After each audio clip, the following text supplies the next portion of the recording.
Paz ou guerra? Finalmente, há a questão delicada do papel da guerra nas sociedades de caçadores-coletores.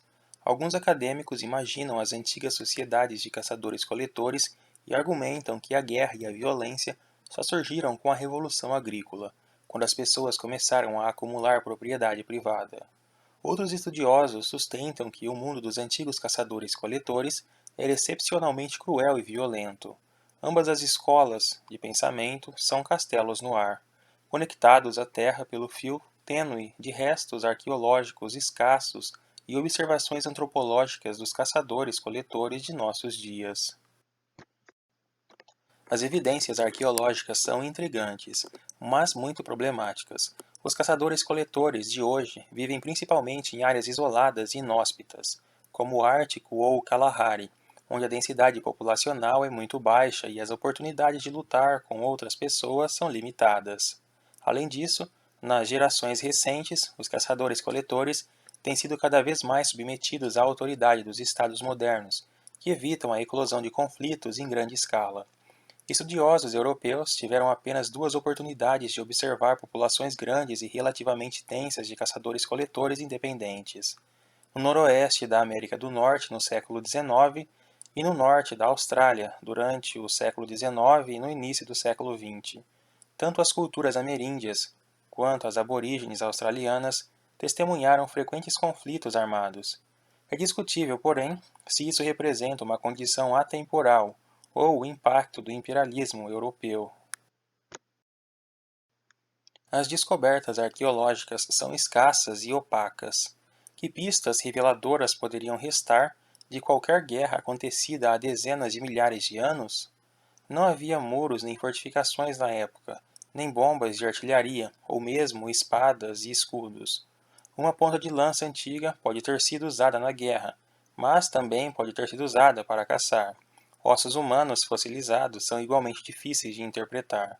Uma fratura poderia indicar uma ferida de guerra ou um acidente. A ausência de fraturas e cortes em um esqueleto antigo tampouco é prova conclusiva de que a pessoa a quem o esqueleto pertenceu não sofreu uma morte violenta. A morte pode ter sido causada por trauma em tecidos moles, que não deixa marcas nos ossos.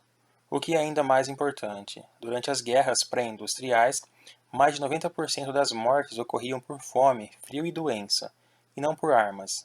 Imagine que há 30 mil anos, uma tribo derrotou a tribo vizinha e a expulsou dos cobiçados terrenos propícios para caça e coleta.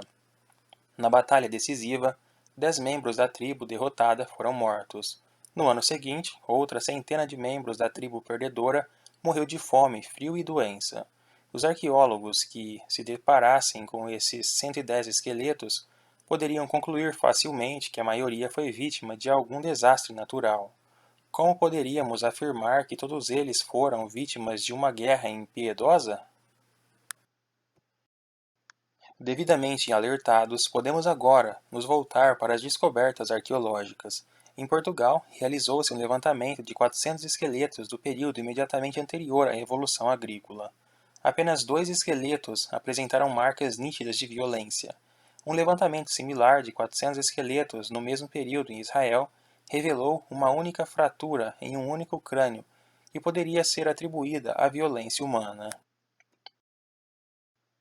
Um terceiro levantamento de 400 esqueletos de vários sítios pré-agrícolas no Vale do Danúbio encontrou indícios de violência em 18 esqueletos. 18 em 400 pode não parecer muito, mas na verdade é um percentual muito alto.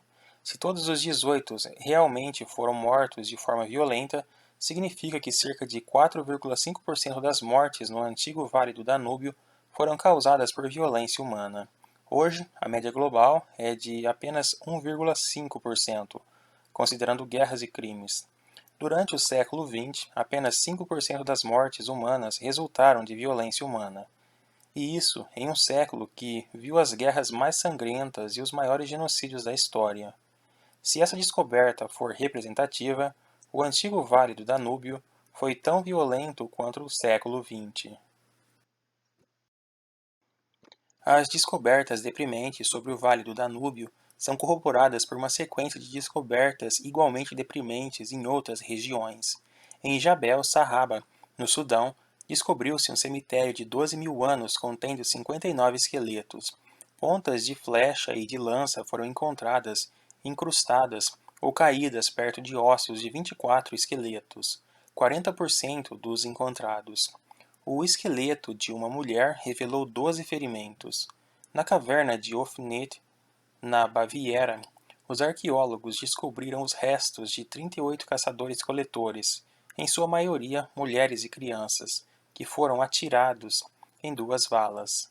Metade dos esqueletos, incluindo alguns de crianças e de bebês, apresentavam claros sinais de ferimentos por armas humanas, como porretes e facas. Os poucos esqueletos pertencentes a homens mais maduros tinham as piores marcas de violência. É muito provável que um bando inteiro de caçadores-coletores tenha sido massacrado em Ofnit. O que representa melhor o mundo dos antigos caçadores-coletores, os esqueletos pacíficos de Israel e de Portugal ou os matadouros de Jabal Sahara e de Ofnit? A resposta é nenhum nem outro. Assim como os caçadores-coletores apresentavam uma ampla gama de religiões e estruturas sociais, também provavelmente apresentavam diferentes índices de violência. Enquanto algumas áreas e alguns períodos podem ter desfrutado de paz e tranquilidade, outros possivelmente foram dilacerados por conflitos violentos.